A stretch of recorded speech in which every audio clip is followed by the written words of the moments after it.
Well, it's wonderful to be with you all. I'm so glad to see you. Thank you for all of our Zoom friends today. What I want to talk about is a short verse from Ru Jing. That's a name some of you know. Some of you don't know the name Ru Jing. Ru Jing was Dogen, Eihei Dogen's teacher, and Eihei Dogen is the historical figure credited with bringing Soto Zen, the Soto school of Zen, from China to Japan in the 1200s. He lived from 1200 to 1253, so he's an enormously influential figure. Dogen is in all Zen, really, but especially in Soto. And so Ru Jing, his teacher, there's not a huge amount recorded about what he said and taught, not as much as we would like. There's a lot that Dogen wrote down, and he tells a lot of anecdotal accounts of Ru Jing's teachings, and he has some written record of what Ru Jing taught. So one of those things is in front of you today. The Zoom folks, I put it in the chat there. And for the rest of you, you've got a copy in front of you. And we're going to talk just a little bit about that today. And so I'll read it for you. The great road has no gate. It begins in your own mind. The sky has no marked trails, yet it finds its way to your nostrils and becomes your breath. Somehow we meet, like tricksters or bandits of Dharma. Ah, the great house comes tumbling down. Astonished, maple leaves fly and scatter. So one more time, that's what we're talking about today. The great road has no gate. It begins in your own mind. The sky has no marked trails, yet it finds a way to your nostrils and becomes your breath. Somehow we meet, like tricksters or bandits of Dharma.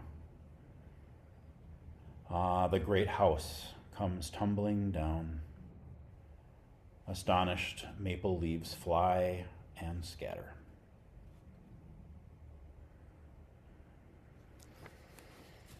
We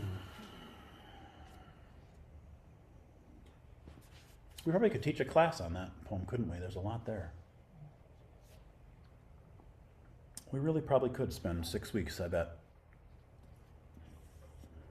I bet we could. So I'm just going to talk a little bit today about how this meets me. There's a reason I chose it.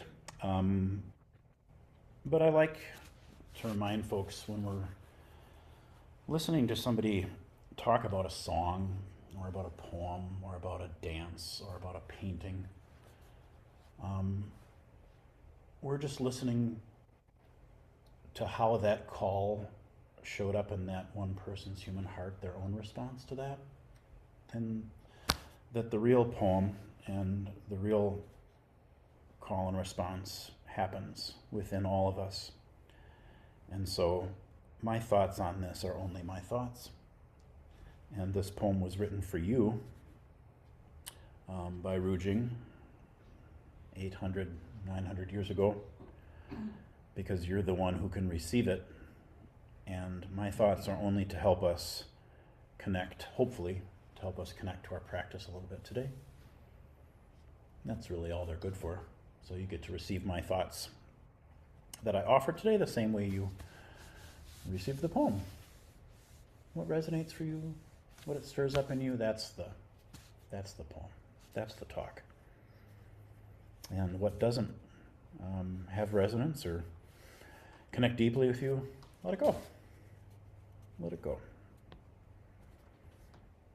I'm saying that because Buddha gave a really important sermon called the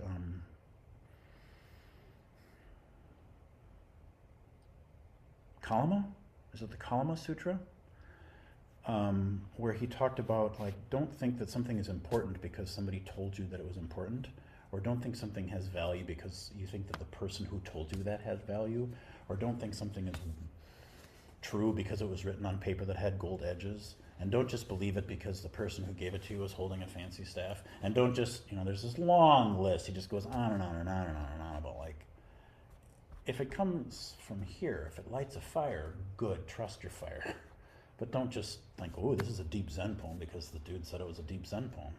Does that make sense?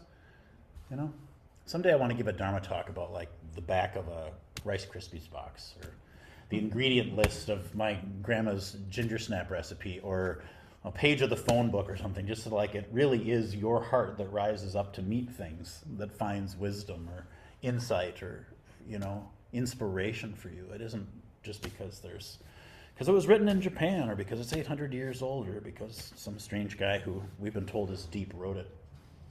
It's deep when you encounter it. So, I'll offer what I can here. The Great Road has no gate. That's the road of Buddhism, the path of awakening. In his tradition, for us, that just means the path of awareness, the path of attention. It's the path you're walking today. The choice to pay attention is the great way. The choice to include something in your awareness, to meet it, that's the great way. The great road. The great Tao is probably the character. I'm going to guess he would have written that in, probably.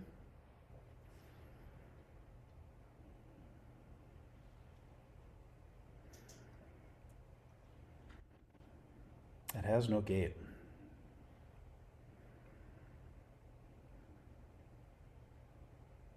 It's nice to know that you've already started, isn't it? That there isn't a gate you've got to work your way toward, or a specific ceremony that somebody has to perform for you, or a certain way you have to be, a building you have to be in, an article of clothing you have to wear. I like that there's not a beginning. It reminds me that I'm already there. I like that. I feel welcomed in by that.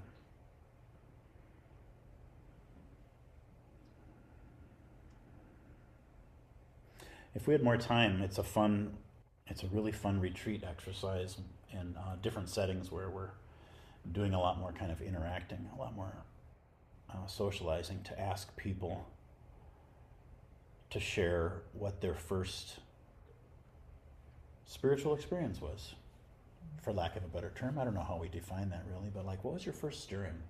What was your earliest memory of that first, whatever that was, when you thought maybe there was something bigger than just the cup, the table, mom, dad, the school bag, that first movement. Because almost everybody has, like, either a specific memory or a kind of constellation of early impressions where they go, actually, I think the seeds were being planted there. And it wasn't always the first time that they went to the temple or the church. It was grandma, or the wind, or the night sky, or a funeral, maybe, or a loss, perhaps. But it's wonderful to be reminded that that path, that movement toward awakening that we are all part of, has no gate in that sense.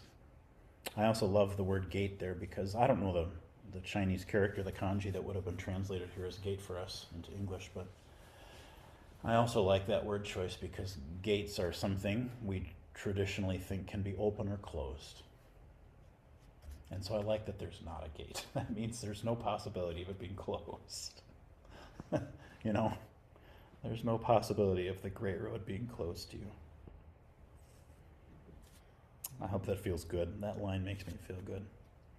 But the next line is the reason that I wanted to talk today about this. The sky has no marked trails, yet it finds its way to your nostrils and becomes your breath. Again, we're working with the English translation here. So I don't know what the implications would have been in the original Chinese. Rujing was Dogen's Chinese teacher. He had a Japanese teacher as well, but Rujing was his Chinese teacher. So what the implications are in that original language, I don't know.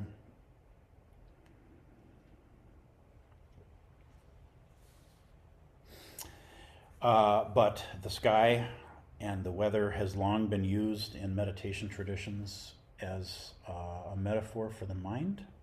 A lot of you have heard me use that one. My teacher used it a lot. His teacher used it a lot. As we sit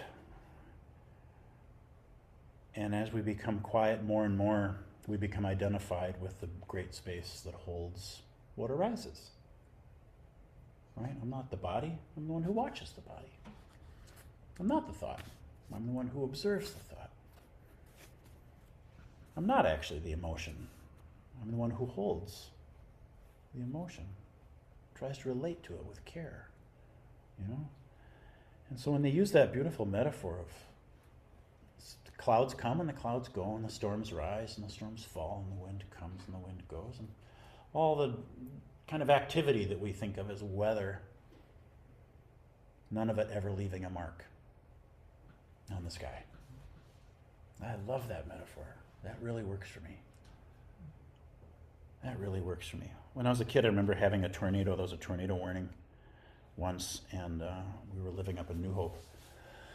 And it came close. Actually, we had to do the thing, you know, the siren, the down to the cellar thing with the radio, the transistor radio, and the batteries and the flashlight and the whole thing. And there was damage in our neighborhood. I forget how close it actually came, but before we were heading down, we could see the spinning starting. So I was I don't know, I'm going to guess 7, something like that. And the amount of fear we were in, oh my God, the sky got so dark.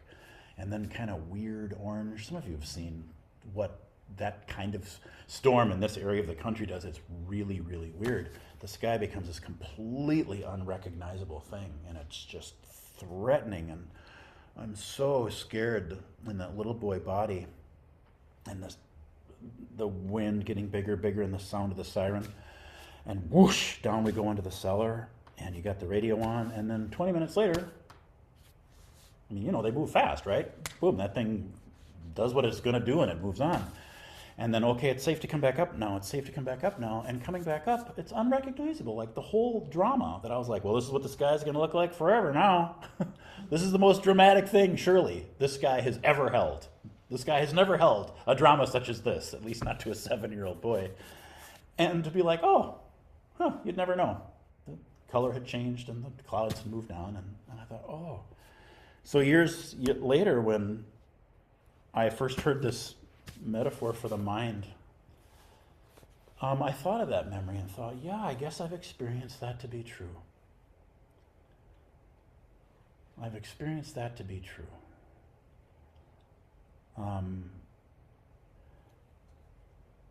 matter how dark the thought, no matter how scary the narrative of my fear, how violent the impulse, how deep the grief, the size of our emotions sometimes feel like they can sweep us away, the intensity of the waves of fury or sorrow or joy, you know, when happiness shows up as that gigantic wave of emotion, you can hardly even hold it in your body, you know. To realize, yeah, none of that actually left a mark. It never actually left a mark.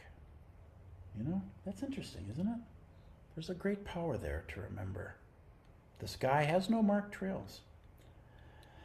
And so he's doing in this poem what is pretty common for this style of writing. I don't know if that's common to Chinese or thought, Japanese thought, or just the way Zen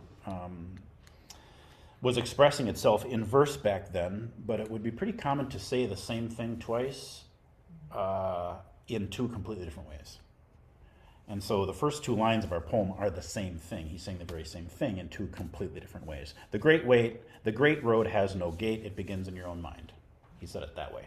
He's going to say the very same thing again, completely different metaphor. Oh, also, the sky has no marked trails, and yet it finds its way to your nostrils and becomes your breath. It's exactly the same thing. He's just said the same thing twice, just using really, really different metaphors, right? So that one can illuminate the other, because usually one makes more immediate sense to us, depending on how we're wired. And then you go, oh, that's what he meant with the other one. It's kind of cool, right? It's kind of like in a song where they, it's the same verse, it's the same refrain, but each time they're going to do it ever so slightly differently, so you start to see a pattern, So the reason I chose this poem today is because the idea of the sky and the breath being the same thing is powerful for me. One is impersonal.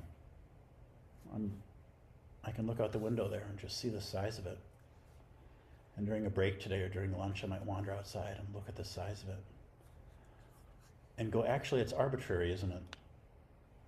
It's completely arbitrary whether Busho says that's the sky or that's my breath. Because it's not like it's a separate thing. Right? How is that not the activity of the sky? Of course it is. That's exactly it. The clear blue breath, I wrote down. Look at wow, have you seen the breath today? There's not a cloud in the breath. Just to play with the words, just to reverse them. You think, wow. We live right by the airport here. Planes go over because we're on a flight path. The plane listed off the runway and rose into the vast open breath. Oof, let me catch my sky.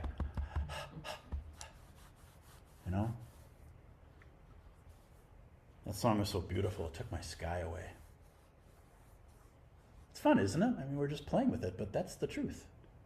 One word implies the universal, totally impersonal. Right there, size of it all, we all share. And then when Busho uses the word breath, he's talking about his own individual experience of the sensations of this one little tiny, limited little meat body that claims it for, 2 seconds? Okay, you win, Scott. You can have it back. You only let me borrow it. Oh, it's mine, though. I just think it's so interesting. During the instruction this morning that I gave, I don't know how many times I've given that instruction. Every time I give it, I'm struck by the fact that we call air, air, and we call breath, breath. It's the same thing, But when it's coming in, take in the air and then let out your breath. It's the same thing. But it's like, well, but now it's mine. It's been touched by my body and it leaves warm because it had an experience of being next to and inside of. And it comes back out warm, That was revelatory for me.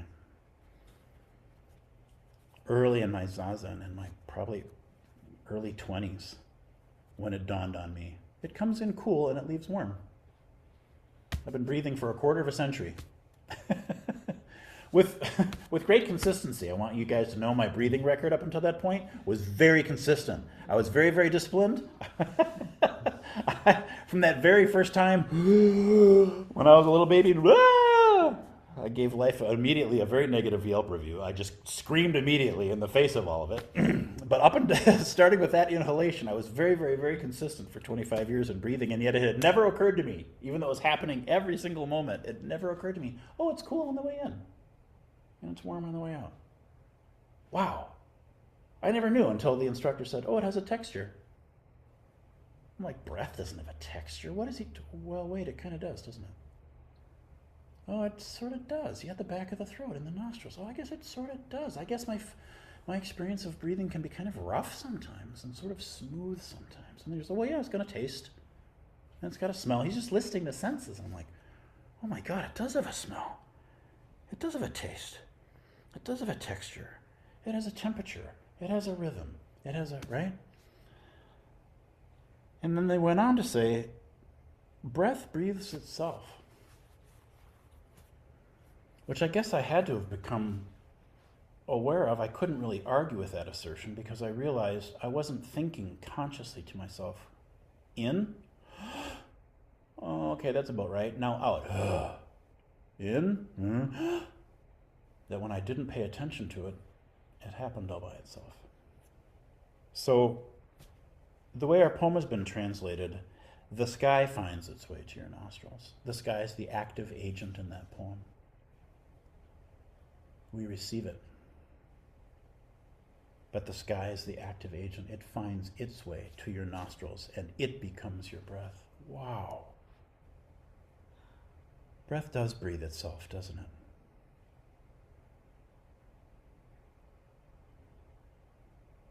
It's powerful to me that in the Judeo-Christian tradition that I was raised in, the word for breath and spirit are the same. Inspiration. In spiritus, inspiration, and an expiration. That those are seen as one thing.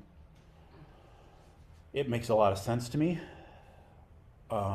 Language is just symbol, but it makes a lot of sense to me that the difference between a living being and a non-living being is breath. And so at some point in our evolution as a species, probably millions of years ago, we first encountered that koan of what just happened. Because that body is still here, but life isn't here. And I don't understand what that is. The body is still there, but the life is not there. What just happened? Something just happened. And the only thing we could grab onto was, well, the breathing thing happened. Because the eyes can close, but that happens every night, and the breathing continues. It's not a problem, right? Movement can start, movement can end. Voice can come, voice can go. But without breath, there's no animating principle. And so they started realizing, oh, that's the spirit. That's the word they use, right? It comes in when you're born, and it leaves when you're done. And so in between that first inhalation and that last exhalation, there must be an exactly perfect even number of inhales and exhales. Spirit coming in, spirit going out, spirit coming in, spirit coming out, spirit coming in, spirit coming out. Sky, breath, air, breath. It belongs to everybody in infinity, and now it's yours. It belongs to everybody in infinity, and now it's yours. It belongs to everybody. And you can't hang on to it. And you can't say no to it. It just keeps coming and it just keeps going. There's a beauty in that, trusting that rhythm. I'm bringing it into today because all of us are probably practicing at least some amount of mindfulness of breath today. Mindfulness of breath is usually and traditionally, and I think quite correctly, the very first instruction given in meditation. And I've heard more than one meditation teacher far wiser than I say it's actually all you need. If that's all you did for 50 years, that would be just fine. All of it's right there. All of it is right there. Because you have the universal and you have the personal and you have all of the senses. And what I hope as we are sitting together today is that when the weather does come up in our sky, which is of course here, right? When the weather comes up, feelings arise and change and leave, and thoughts arise and change and leave when that weather comes up here, that we remind ourselves, I am welcoming into that space an infinite sky, unmarked, the pathless path, and that meeting is more than just accepting, it's an affirmation of experience.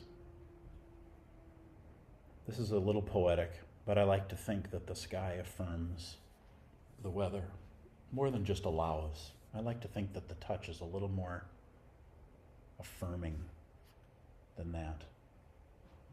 More than just accept, but yes, that's your nature, yes. That there's a yes in it. Right? I like that idea. That when my breath is welcomed into my body, that it meets my fear and my constriction, my busy mind, my anxiety. Perhaps that sky meets my restlessness or my sadness. Perhaps that sky meets excitement, contentment,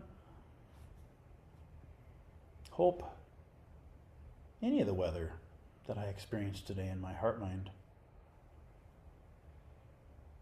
I love to think of all of that landscape, all of that weather being touched by this eternal space, this eternal breath, this eternal sky. It's so helpful for me.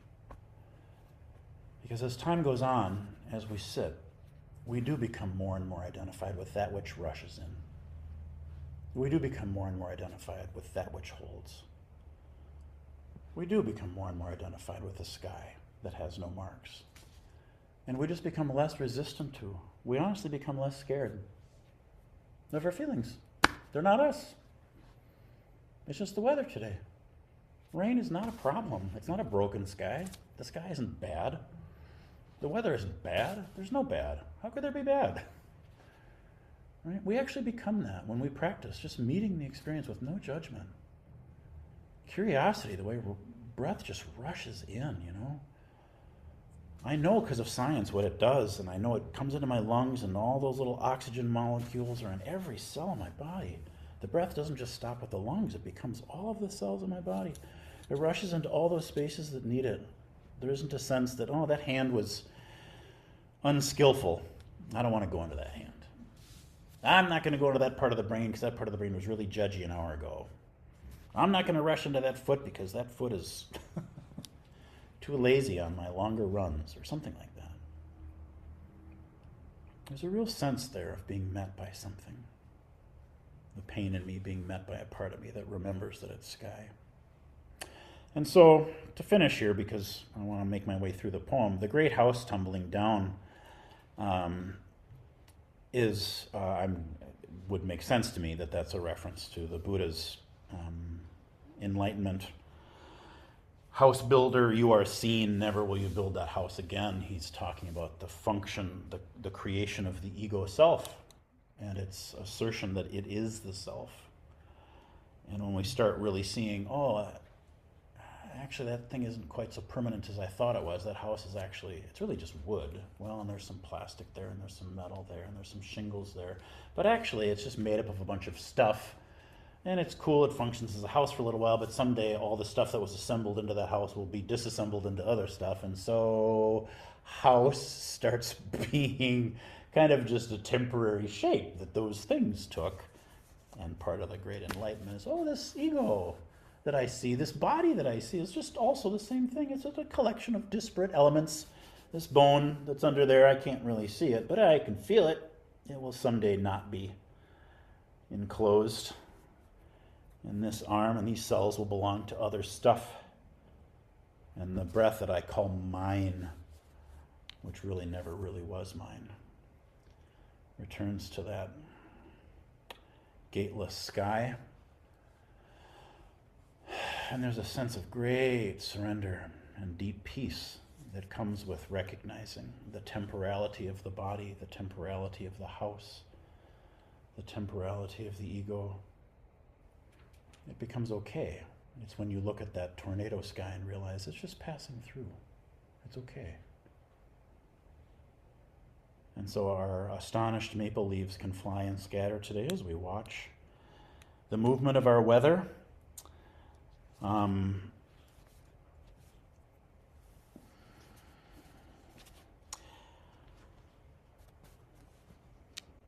Perhaps I'll end with this.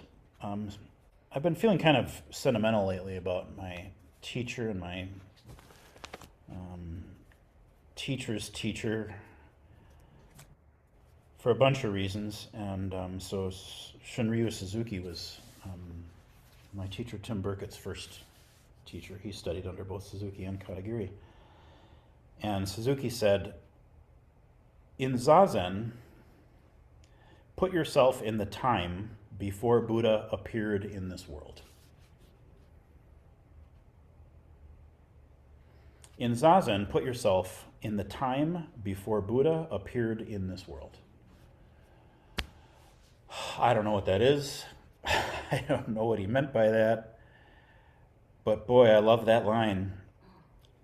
And I look at that sky and think, I've heard that that scientific fact that like during the course of your life you will have taken in, you know, a molecule from Barb, and you will breathe that out, and you will have breathed the breath that Christ will have breathed, and you will have breathed the breath that went into and out of a dinosaur, because there's only a finite amount, and you just keep breathing the whole time, and sooner or later this is the deal, right? The non-separateness of I will have breathed the breath that somebody else breathed, and in a room like this it's like, oh yeah, today for sure I'm going to leave with all sorts of stuff. I'll be lousy with you guys' molecules. Holy cow, a little bit of, you know, Santiago, Senor Santiago will be, or Jones' cat will be in me, you know, the molecules coming and going, the atoms coming and going, the breath we're all sharing. And I think, yeah, that's right. That was way before the Buddha came into the world, was that sky. Way before the thought, that's a sky and it's separate from me. Way before the assertion of my small self, and it's clinging way before any of that. Oh, there's something so original there. The great road. Oh, that's outside of time entirely. Maybe that's what Suzuki was inviting me to remember. When I sit zazen, when I sit meditation the way all of us are doing today, I have an eternal nature that gets to be here and meet all of my temporal nature with so much patience, so much care. My temporal nature is always so scared. It's constricted, it's grabbing, it's running, it's moving away from one thing and toward another. Always, always, always the human experience, the experience of dukkha, right? So reminding myself when I sit down, I'm going to meet that human with the size of a sky and a time before Buddha even appeared in this world, before even the idea of enlightenment or grace. That's my true nature. There's something so beautiful about that invitation. So I share that with you today for what it's worth. It's wonderful to do this retreat with all of you. I'm glad we're here together.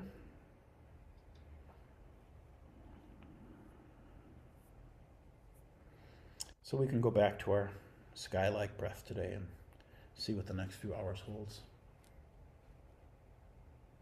Thank you, thank you.